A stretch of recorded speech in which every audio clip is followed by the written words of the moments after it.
Good morning, everyone. My name is Mark Swartz. I'm the Executive Director at Law Center for Better Housing, or LCBH. On behalf of our team, our panelists, and our dedicated supporters, welcome to the third annual Chicago Evictions Town Hall.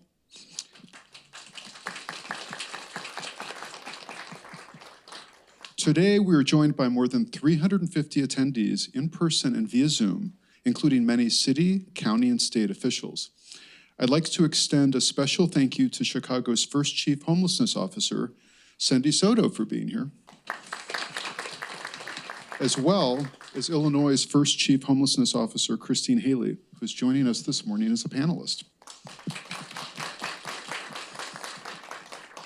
We are grateful for your intentional leadership, helping your teams to coordinate resources that support individuals and families experiencing homelessness.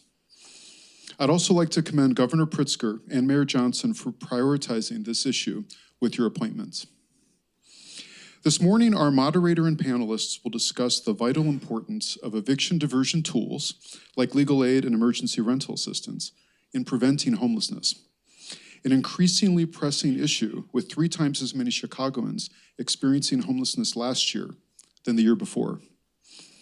This staggering number echoes national trends, not only showcasing the profound impact of gentrification and housing unaffordability in our communities, but also the systemic failings that lead to displacement, particularly for people of color inside eviction courts. The pandemic exacerbated intrinsic problems in the eviction process, shedding light on what LCBH and our allies have known for decades. Without sufficient access to resources inside eviction court, including attorneys, more families become unhoused. To remedy this problem, the Cook County government and Circuit Court of Cook County, in partnership with the Chicago Bar Foundation and local legal aid agencies, created the Early Resolution Program, or ERP. ERP provides tenants and landlords with access to legal advice and court-based emergency rental assistance to help negotiate cases before they go to trial. In July of 2022, the Chicago Department of Housing chose LCBH to lead its Right to Counsel pilot project, which provides extended representation to eligible tenants who are unable to resolve their cases within the ERP. LCBH also advocated for changes in the law in Chicago and Cook County to allow for a one-time right to cure, ensuring renters can use funds, including the court-based rental assistance, to pay the rent owed, even after the filing of the eviction case. That's incredibly new, and it allows this program to work. It allows us to force landlords to have to accept the rental assistance. A recent study of the effectiveness of Chicago's eviction diversion programs by an independent evaluator, Stout, found that of renters referred to Right to Counsel from ERP for extended services, 63% said they would be unhoused or have to move to a shelter if evicted. After receiving additional services, 85% of LCBH clients achieved outcomes that prevented homelessness, such as remaining in their units or getting more time to move. Plainly, this work, combined with the sustained efforts of other homelessness providers ensures more families remain stably housed and pushes us one step closer to a city where all our neighbors have a safe place to call home. At this time, I'd like to pass it over to our moderator, Marisa Novara, whom I had the privilege of working with on the Right to Counsel pilot program when she was the commissioner of the City of Chicago Department of Housing. Today, Marisa serves as the Vice President of Community Impact at the Chicago Community Trust, where she oversees the development and implementation of the Trust's strategic initiatives, its policy agenda, and grant making to reduce the racial and ethnic wealth gap in the Chicago region. We are so grateful for Marisa's career-long commitment to providing individuals and families with access to stable, healthy, and secure housing. Thank you all for being here.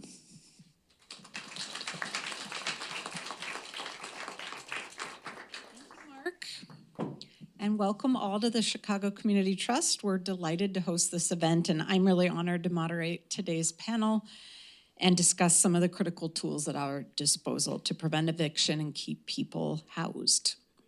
And I also just want to add, I'm so glad Mark did this, but I want to add my own thanks and recognition to Cindy Soto and Christine Haley.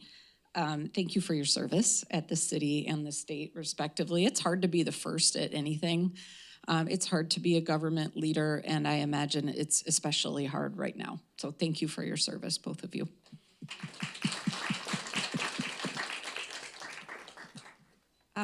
You know, I don't have to tell anyone in this room how urgent the Chicago region's affordable housing crisis is. We know that a truth about homelessness is that places with more affordable housing have less homelessness. So the fact that Chicago's affordable housing shortage has stayed pretty steady at around 120,000 units for years is of great concern to all of us. Clearly, I was just talking with Dave about preservation. Clearly, even though we create lots of affordable housing, we also lose a lot of units all the time, or that number would be going down. It's especially concerning, as Mark noted, when we've seen such a precipitous rise in homelessness last year.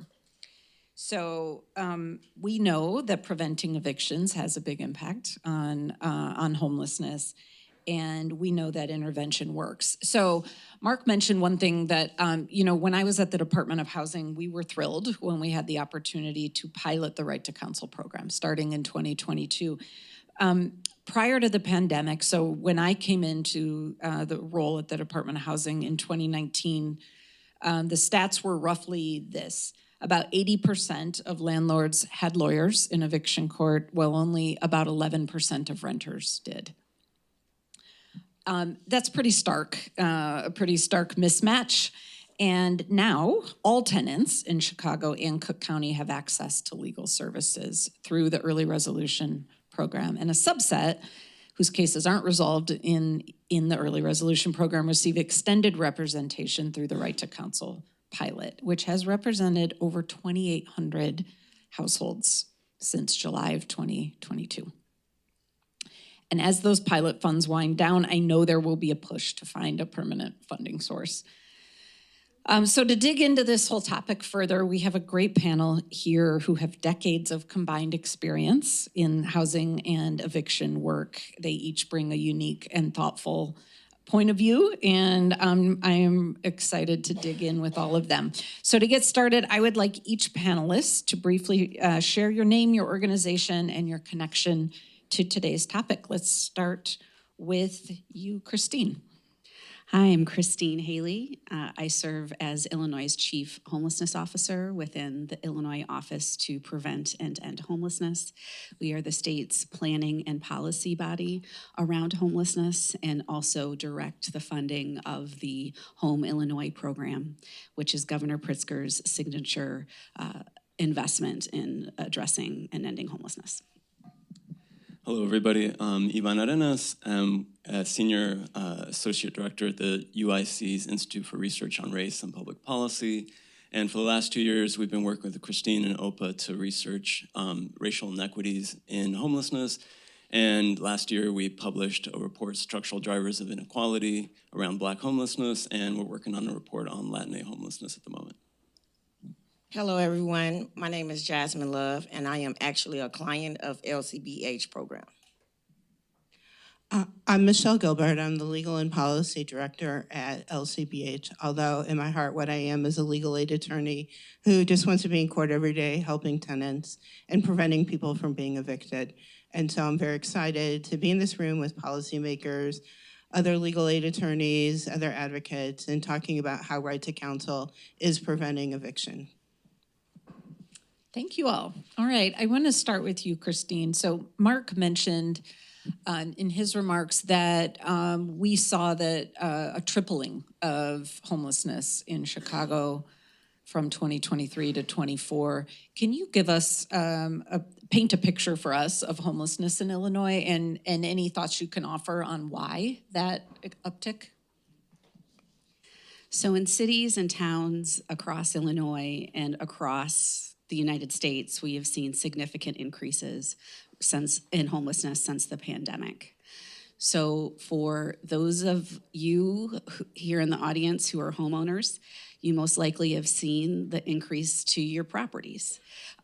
For those of us who are renters, we've seen significant increases in rent, right? So in Illinois, since the pandemic, fair market rent has increased up to 40% across the state.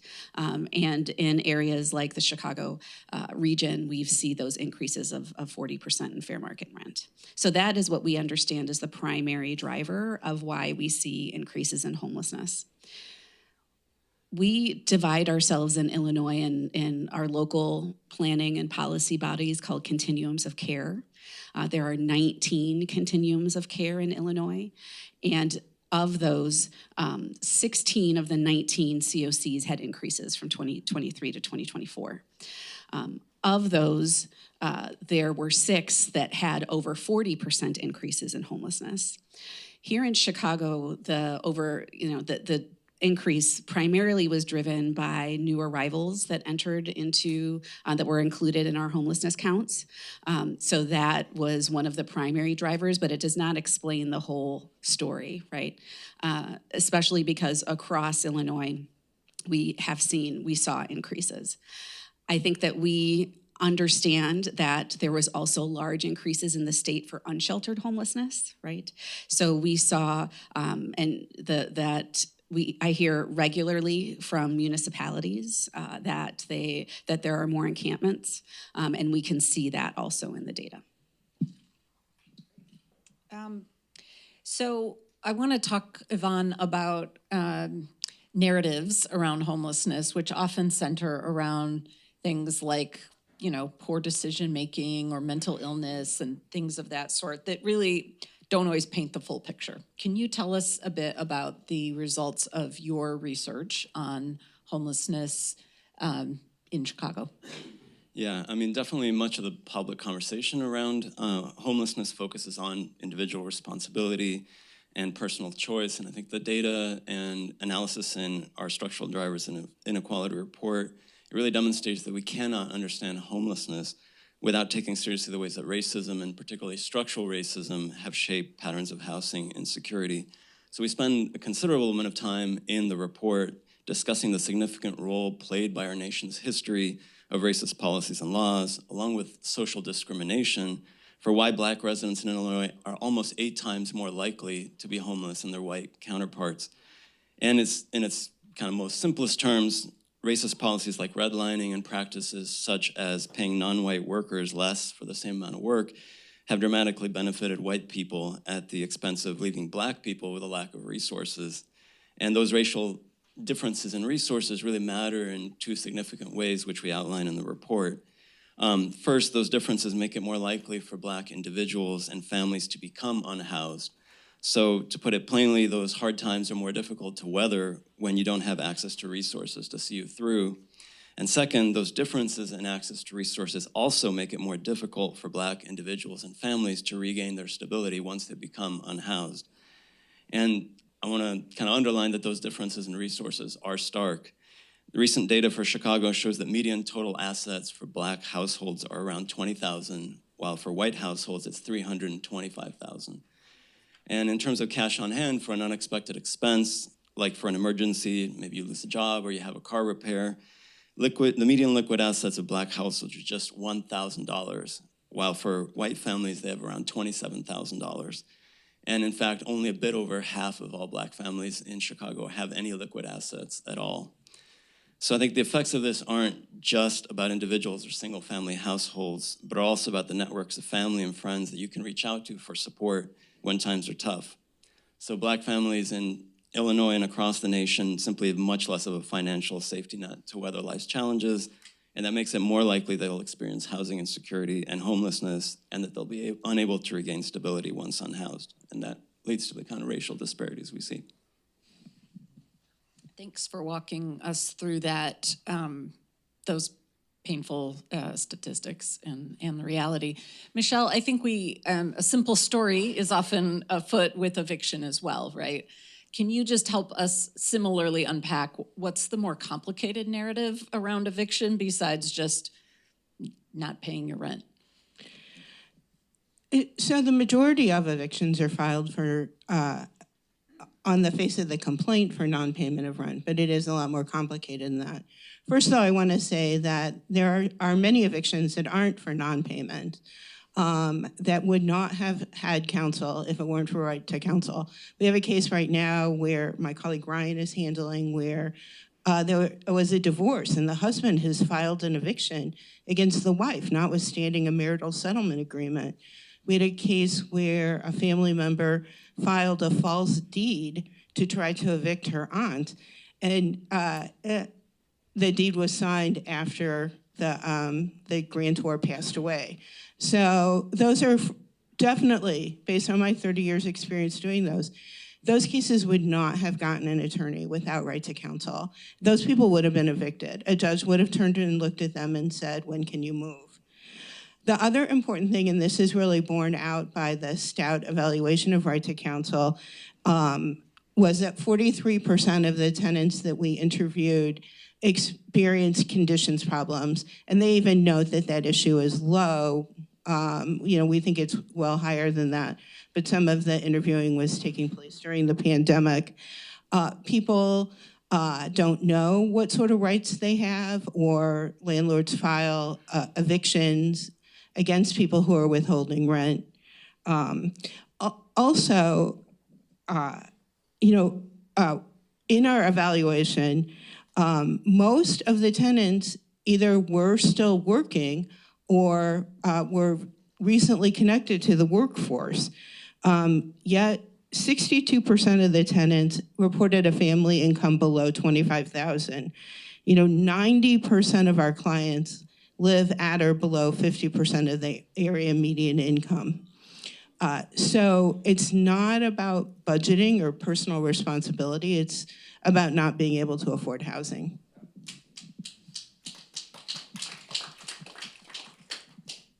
All goes back to we need more affordable housing.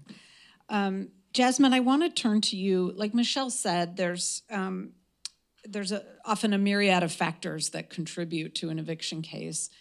A lot of times factors that are outside of an individual's control. Can you just help us understand what was going on in your situation? So with my situation, I had applied for the rental assistance program. And so from there, it was just really lack of communication with the landlord. So can you remind folks who maybe don't know? So the rental assistance program came about during as a result of the pandemic, and so you were applying for assistance and waiting on that, and that led to a break in communication. So I applied for that because they said that they would pay 18 months of rent up to 3 months, and so the landlord, I reached out to them and I told them that I was applying for it. And then like a year went by and they reached back out to me and said that they never received their payment. And I had to do a little bit of investigating on my own. They didn't get paid because they didn't have ownership of the building. But they didn't share that with me in the beginning, so that's how I got into the eviction. Got it. And we'll come back in a little bit about what else was going on with your building that you shared with me. Yeah. Christine, I want to invite you just to share a bit about what the state is doing to help support renters facing challenges like the ones Jasmine just talked about and that Yvonne outlined as well. So our state plan to prevent and end homelessness is called Home Illinois. We are now in the second iteration. We use a 2-year plan. And within that plan, the framework has racial equity at its core. And our work around understanding Black homelessness is part of how we understand where it was that we needed to make investments in bringing down rates of Black homelessness.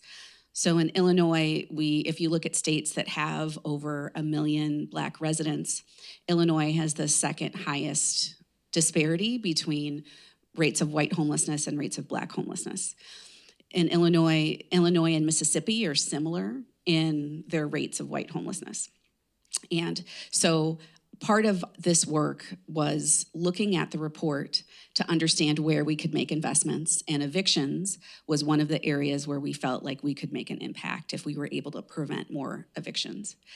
So within the, we were currently through recovery funding. The Illinois Housing Development Authority was running the court-based rental assistance program, which can pay at this time up to $15,000 in back rent.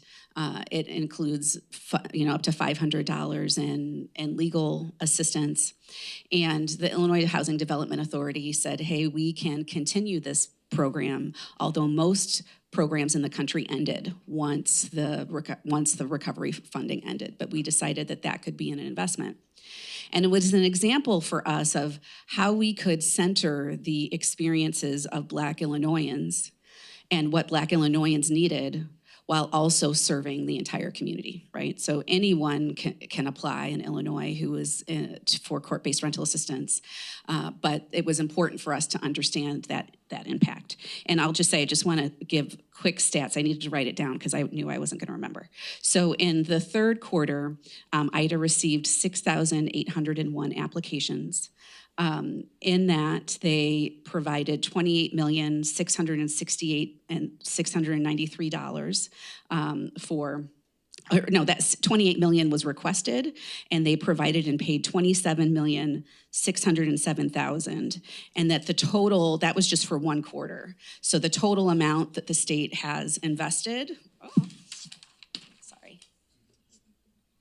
I wanted to make sure it was absolutely correct. Okay, the total amount that we have invested at the state level since the beginning of the program across 3 quarters is $41,872,000 and paid for past due rent and an additional $1.5 million for the forward, going forward. A real testament to you and to Governor Pritzker's commitment to this that I really want to just pause and recognize, and to pick up on something you said, that the value of targeted universalism is that the people who need the most help get it, and so do other people too. It doesn't stop with the people who need it most. So I love how you frame that, and thank you. Michelle, how is work like Christine just described showing up in eviction court? What's the impact? Well, I mean, the court-based rental assistance has changed eviction court completely. Both our being able to use pay to stay throughout Cook County, where we can, as Mark mentioned, walk in with a check and ensure that the case is dismissed, which we do pretty much every day, or the landlords cooperating. We realized during the pandemic, I've never felt like that. The goal of the moratorium was just for people to be able to live rent-free. And I think that what we needed was another tool, that eviction was not, it's a negative tool, where the rental assistance is positive for the landlord and positive for the tenant. As well, I need to mention the changes just in the process in eviction court has been important, where we, in the past, people would get only a 7-day continuance. Maybe they would get 14 days after the case, the judgment was entered against them. Where now in Chicago, people have an automatic 28-day continuance, where people really have some time to think about the alternatives, apply for rental assistance, make a plan for what they're doing. We think we see this, this has been part of the Cook County model all along. But I was reading a research paper by Emily Benfer, some of you I'm sure are familiar, that right to counsel leads to changes in eviction court. So we started out that way, and I think that we're accomplishing that. And it really, of course, we have to call out the judges that we're seeing now. I think, honestly, the best judges that I've seen in my years of practice, and under the leadership of Presiding Judge Wright here in the First Municipal District, making sure that tenant and landlord voices are heard. Yeah, it's not hard to imagine that if you give someone 7 days, the likelihood of homelessness is much higher than if they have time to make a plan and land well. Yeah. So, Jasmine, when you connected with LCBH, you'd been living in your apartment for over a decade. I can't imagine the strain that you must have felt when you were faced with an eviction order. Can you walk us through just how you were feeling at that point and what LCBH did and what kind of supports, like how did it actually work? Just walk us through that. Okay, so when I first got the eviction, I was overwhelmed. I was stressed out. I had been living there for 11 years. I didn't plan to relocate anytime soon, so I was scared, to be honest. Um, I had a 3-day eviction notice on my door. I reached out to LCBH. They were able to help me. I talked to my lawyer. His name was Spencer, and he reassured me I didn't have to leave in 3 days, and I had tenant rights.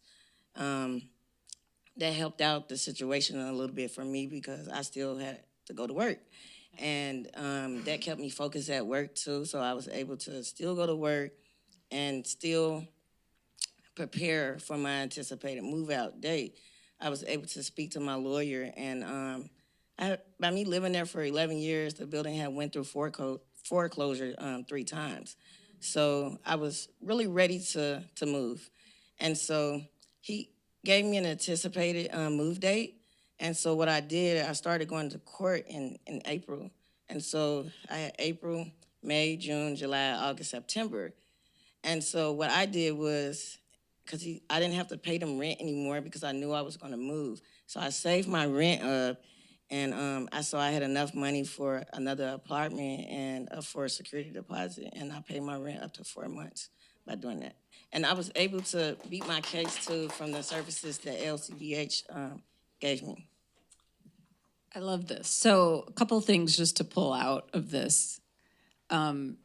I think it's important to note that having an attorney doesn't necessarily mean that you're going to stay in the unit. It may mean that you land better than you would have without it. And also just in general, staying in your unit isn't always the best outcome anyway for someone, right? In your case, you had a very unstable building that, and now you're in, you told me, a much better situation. Yes, so I'm in a better situation, and so the time that I had to think about gave me time to figure out why I wanted to move. And so I realized that I wanted to stay in the same neighborhood. I had been there for 11 years. I have children that go to a school in the area. And so my background is clear. I didn't have an eviction on there, and I'm still in the same neighborhood, just a block over, and I'm still flourishing. And I was able to get a promotion at work as well, too. Right. Stable housing does wonders for the rest of your life, Yes. Right?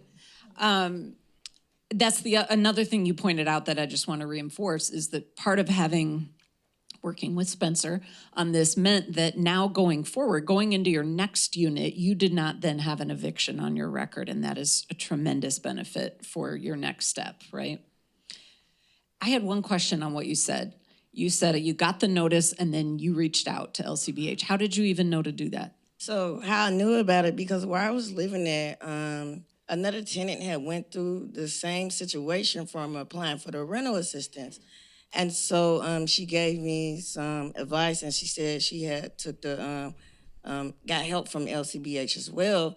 And so I got the number from her, and I reached out, and that's when Spencer came in, because I witnessed a 3-day eviction on my neighbor's door as well, and they moved out within like 5 hours. I didn't have that type of time. I couldn't move out in 5 hours. So I called LCBH, and they were able to reassure me, like, yes, you have a notice on your door, but you also have rights. You do not have to move out. And so that actually kept me focused as well, because like it was a stressful situation. I didn't plan on moving, but like I said, I'm happy with the outcome. I was able to be my case, and I have a better apartment, more space, and so I feel like it helped me out a lot. I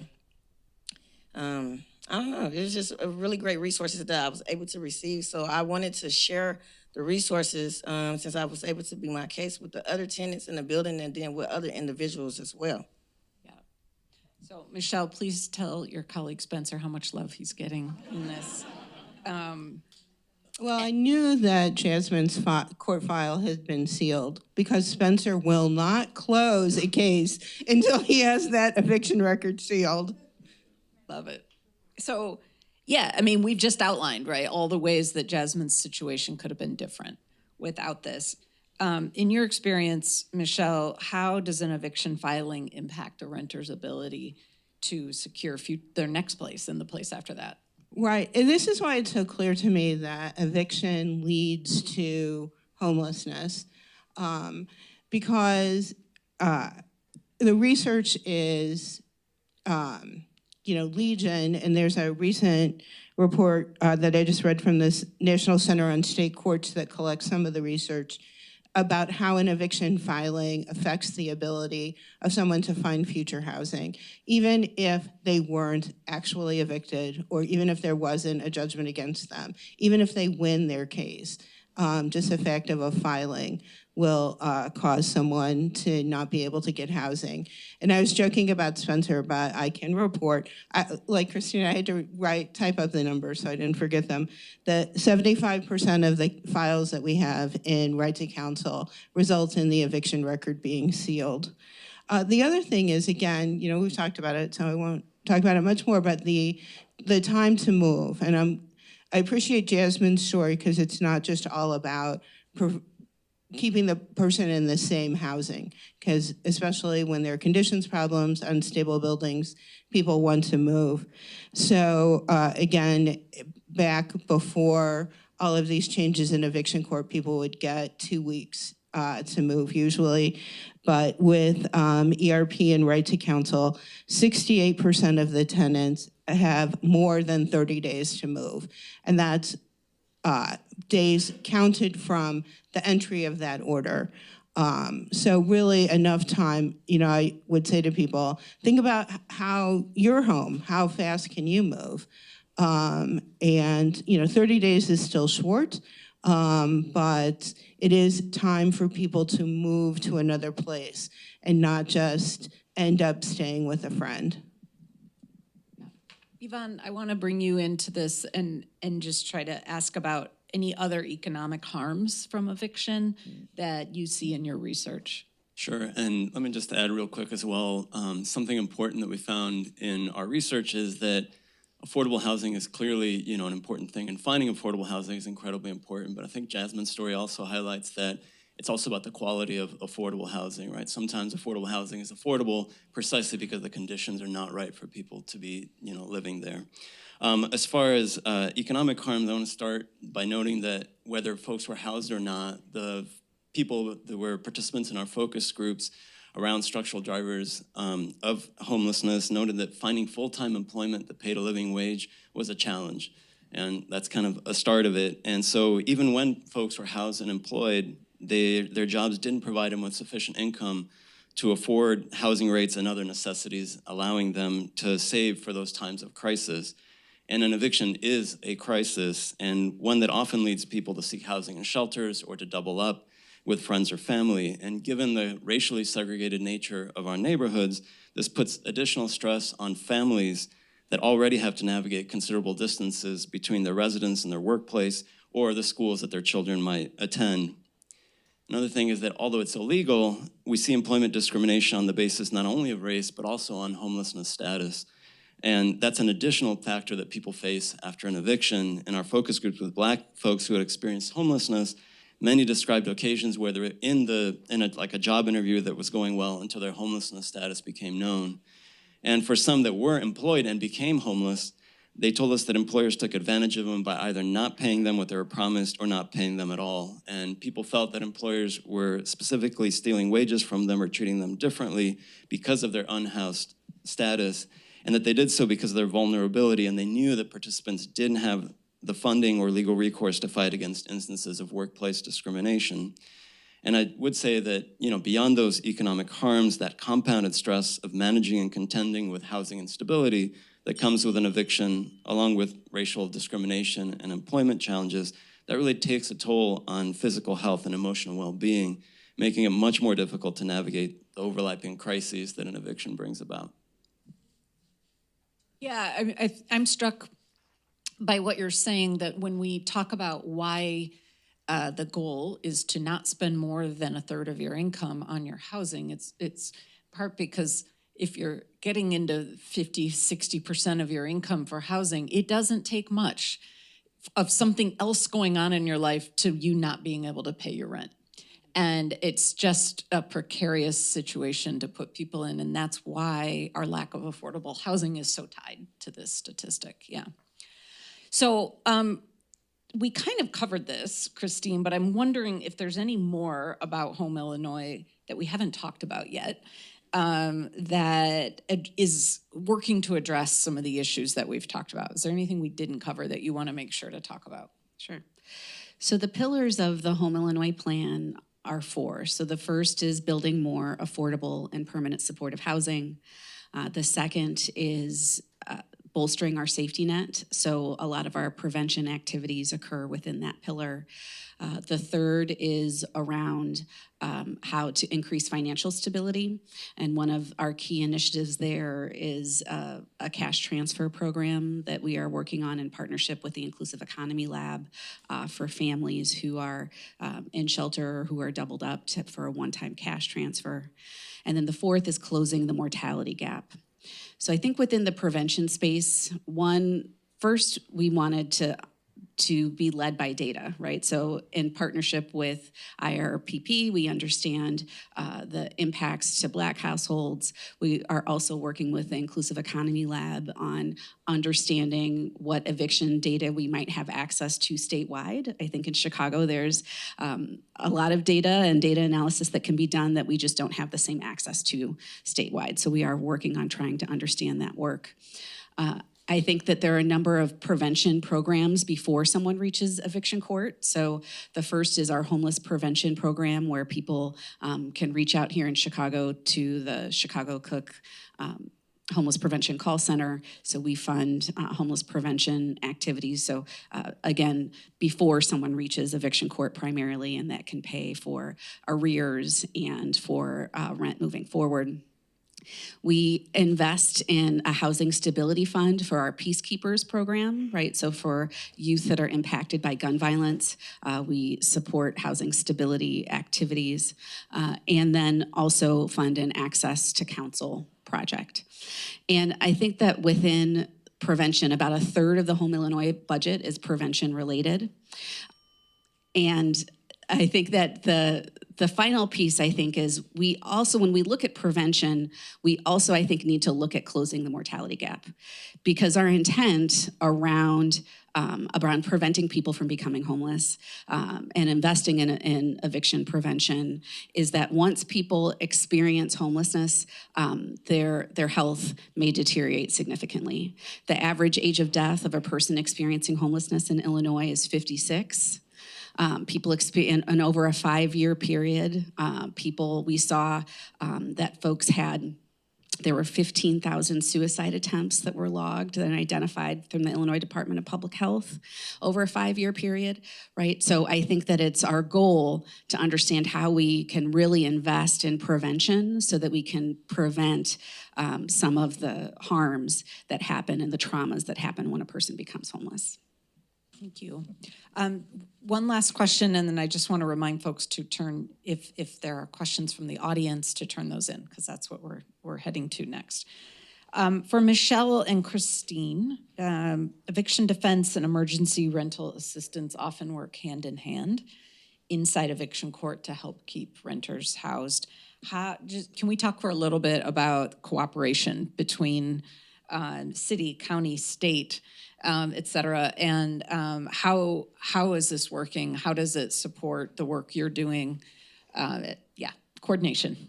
Yeah, so here is the most important statistic for me to share because of the project that we work on. In 2024, just LCBH, in 370 eviction cases, processed $3.7 million in emergency rental assistance, and every one of those people got to stay. To make sure that the case gets dismissed with prejudice. So obviously, as we've been talking about, a lot of problems lead to homelessness. It's not like there's a single issue. It's not like there's a single solution. And it does require that, the city, the county, the state, private funders, advocates, and legal aid work together to try to address the various problems. And I believe we have very deep coordination with the city.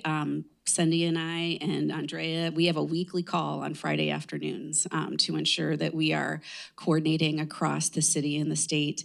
And I think the work that was done with the new arrival work really was a city, county, state investment in understanding how to bring systems together to prevent homelessness, long-term homelessness, through investments in rental assistance, through investments in shelter. And we've worked really hard to integrate those systems through the One System initiative, or it's also called the One Shelter system, and bringing those systems together to ensure that there's coordination and resources for any person who is in a housing crisis. I know that sometimes a crisis helps forge more collaboration than there was before. That was certainly true during COVID. In my experience, the Department of Housing and the Department of Family and Support Services worked more closely together than we ever had before on issues of homelessness because of that. And then we sort of kept going after the worst of it. And so that it can be a rare positive in a crisis. All right, I am going to turn to some audience questions that I have. And as I do, I just also wanted to mention and thank Chicago Community Trust staff person, Joanne Oddie, who's here, who has managed our grant making to LCBH, which we're really grateful to be able to support your great work. So just want to recognize Joanne. All right, this is, I think, probably for Michelle. How often do legal services lead to moving versus staying? So I could definitely create or look up a report that would have a specific answer to that. I don't know off the top of my head. I know when we're doing the court-based rental assistance, that means a person is staying. Often, though, if we've talked about, a lot of people want to move. I can say that, so when Stout evaluated the program, they understood that. Of course, I never have a goal in a case. My only goal is my client's goal. So setting a goal of how often does, evaluating us based on how often does a person stay would mean that we would be scored poorly if we didn't accomplish the tenant's goal of moving. So I can say that, so Stout looked at the goals, and in 92% of the cases, it's something like 92 and 95 so the people we're representing and the people Legal Aid Chicago is representing, 92 to 95% accomplished their goal. Okay. This kind of goes to the question I posed to Jasmine. How do people learn about resources like LCBH? What's, in your experience, how do most people find out that you exist? Clearly, in your case, Jasmine, it was word of mouth from a fellow tenant. So there are lots of different ways, but the critical change that ERP and all these other changes made was, we continued to do community-based outreach, but the word is go to court. I mean, I love what Jasmine said, because the person who got the notice and didn't make any calls thought they really didn't have to move. And the Department of Housing, throughout the pandemic has been very strong on don't self-evict. And we tell people, go to court. If you go to court in anywhere in Cook County, Chicago or the suburbs, if you go in without an attorney, you hold on a little bit and you will get to see an early resolution program case manager from the Center on Conflict Resolution. So it's almost like you don't even have to ask for ERP. And there, you can get advice, you can be connected to rental assistance. Some people have no idea what's happening and so need a lot of advice. Some people have a plan. We can help them work out the terms of the plan. And we know that that has reduced the default rate in Chicago.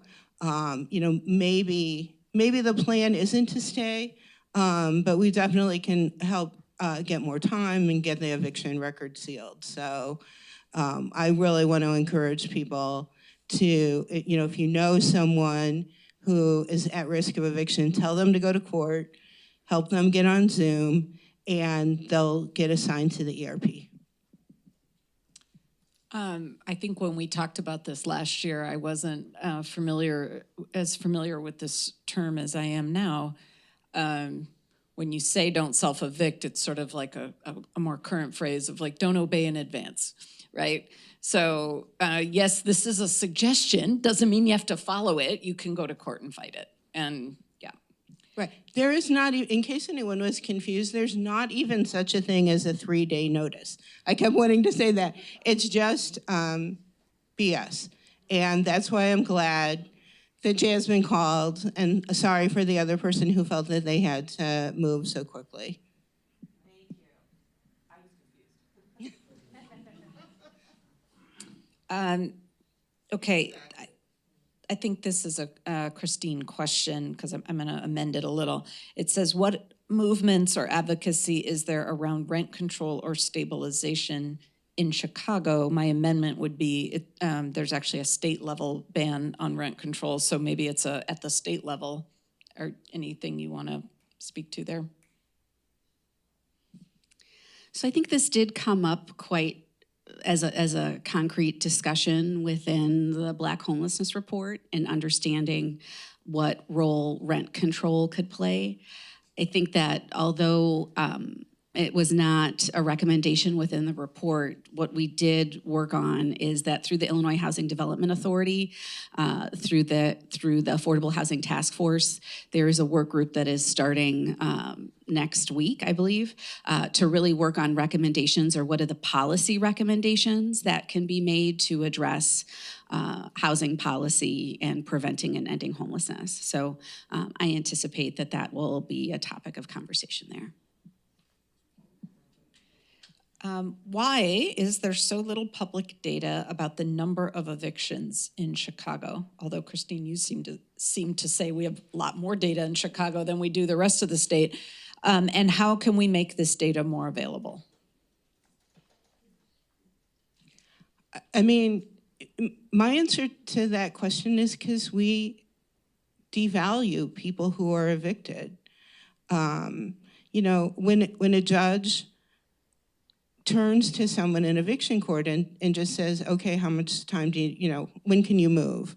And doesn't have an opportunity to even present their case, talk about the conditions, then,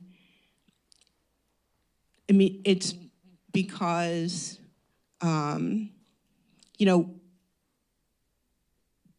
they don't, I don't want to say they don't care. I'm trying to be very select with my words, but I'll just stick with the first sentence. We have devalued, we value property rights over the rights of people who live in the property.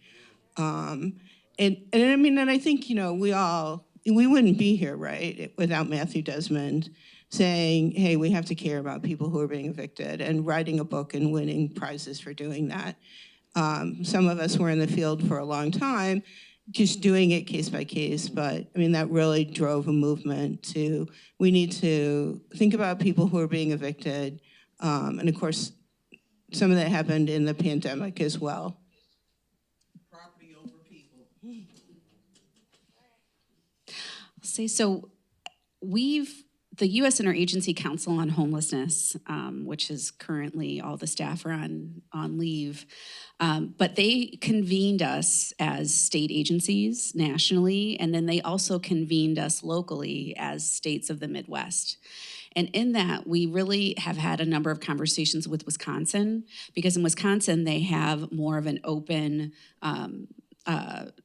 database for evictions. So we've had conversations to try to understand how we might be able to replicate that, which would take a significant amount of work. I mean, would be a multi-year project to understand it, but I think what they're able to do at the state level homelessness office is that they can look at specific courts and see where there are disparities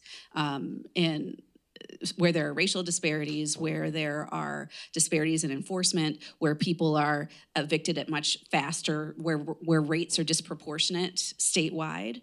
So I think that is our the model right now that we'd like to understand better is like what is happening in Wisconsin. So I'm gonna actually jump on. Oh, Yvonne's got something to can say I just too. add Go ahead. one quick thing, and I think another thing to understand as to even if we had, say, perfect data on number of legal evictions, a lot of people really understand the negative consequences of having an eviction and are self-evicting essentially. Once a landlord puts a notice on their door, whether it's 5 hours or 3 days later, they're usually out the door because they understand that once they have that on their record, it's going to be very hard to find housing after that. And of course, many of the evictions that are also happening are informal evictions as well, right? The folks are told by the landlord, I want you out.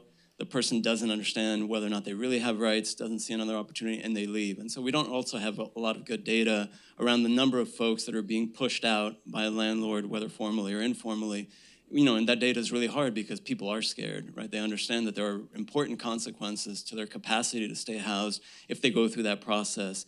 And it takes, advocates like LCBH to really get behind them in order for them to have the resources they need to go through the system in a way that benefits them. And that's not always easy for people. Most evictions are illegal. And Michelle mentioned the evicted book and the exhibit. So I just want to let folks know that the last leg of the evicted tour is here in Chicago at Harold Washington Library. I had the chance to see the tour, the exhibit a few weeks before I started my work here at the state in Birmingham, Alabama at the public library. And I felt like it was really important that we brought the exhibit back to Illinois so that people had access to it. So it's been in Chicago, it went to the Quad Cities, it's back in Chicago now, and after this it will be decommissioned because it's old. It's been around for a bit, so they're ready to decommission it. So just invite folks, it will be up through June 15th at Harold Washington.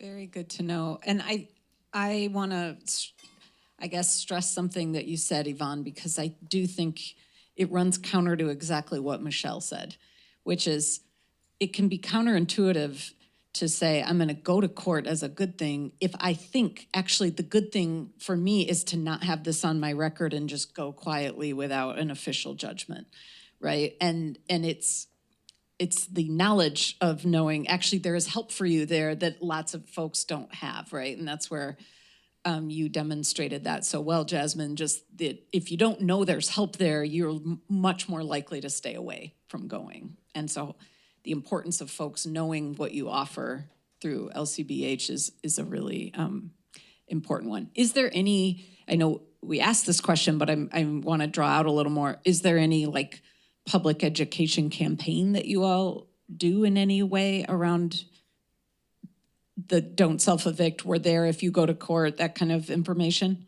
So definitely the don't self-evict, DOH has really gotten a campaign on that. I mean, we love doing community presentations. We do outreach to community groups or speak on panels like this to try to get the word out, really to tell people to go to court. Because I mean, people will think that they'll move, but the landlord will file an eviction anyway. I mean, we did some sealing clinics to try to get records sealed during the COVID period, and people would come in and did not know that an eviction had been filed against them. And if they don't go to court, there's just going to be a default. Or the landlord files the eviction, doesn't necessarily get the judgment, but it just hangs out there. I mean, that is definitely one thing, on my list of things to do before I get to retire. Deal with these cases that are just hanging there. No judgment, but it's still a record that hurts people. Okay. last question.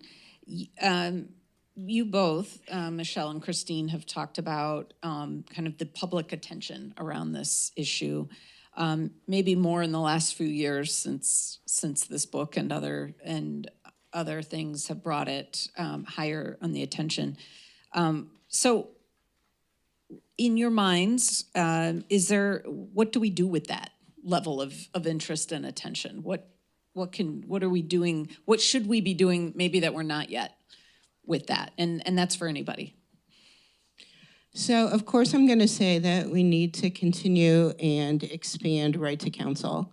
A number of jurisdictions adopted programs using COVID-era funds, and we're very happy, just as the governor did with rental assistance and has state money as well for access to counsel. The city has let out an RFP for 2026. We want to continue to grow gradually. I don't need 100 attorneys tomorrow. So we need to continue to fund right to counsel. We need to continue to fund court-based rental assistance. And as we've touched upon, we need to address some of the housing policy issues. The other thing that's killing me is that the excessive late fees. Because it just pushes people behind. So there happens to be a House bill pending in the Senate Executive Committee that's going to be considered next week. If you'd like to know more about it, we'll put it in the email that goes out to people, or I have a few handouts right here under my chair. So, yeah. And so that we need that statewide, and we need to amend the formula in Chicago as well. So we are doing work right now on advancing narrative change around root causes of homelessness. And really tying it to housing, right, and affordability, and moving away from the dominant narratives of substance use and mental illness. And so the report, the Black Homelessness Report, was our entree into figuring out how we brought Black leaders from across the state together to really talk about how to address and address homelessness. I think within that, one of the recommendations and as part of our action plan was to look at a campaign around addressing root causes. And we are thick in the middle of planning that. We're planning billboards, radio, and other pieces that will be statewide that really ties, homelessness as a crisis of housing and affordability.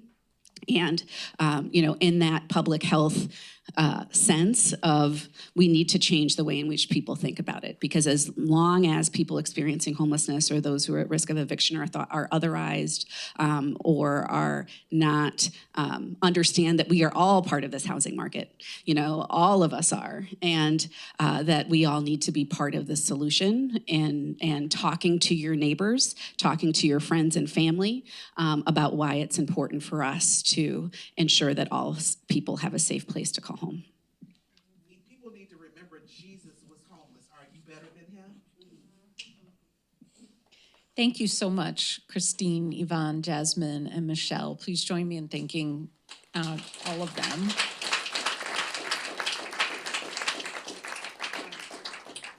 For your tireless work on this issue. Jasmine, thank you for telling your story. I really, really appreciate that. Thank you for having me. Yeah. And thank you to the Law Center for Better Housing overall for hosting this important conversation. Thank you.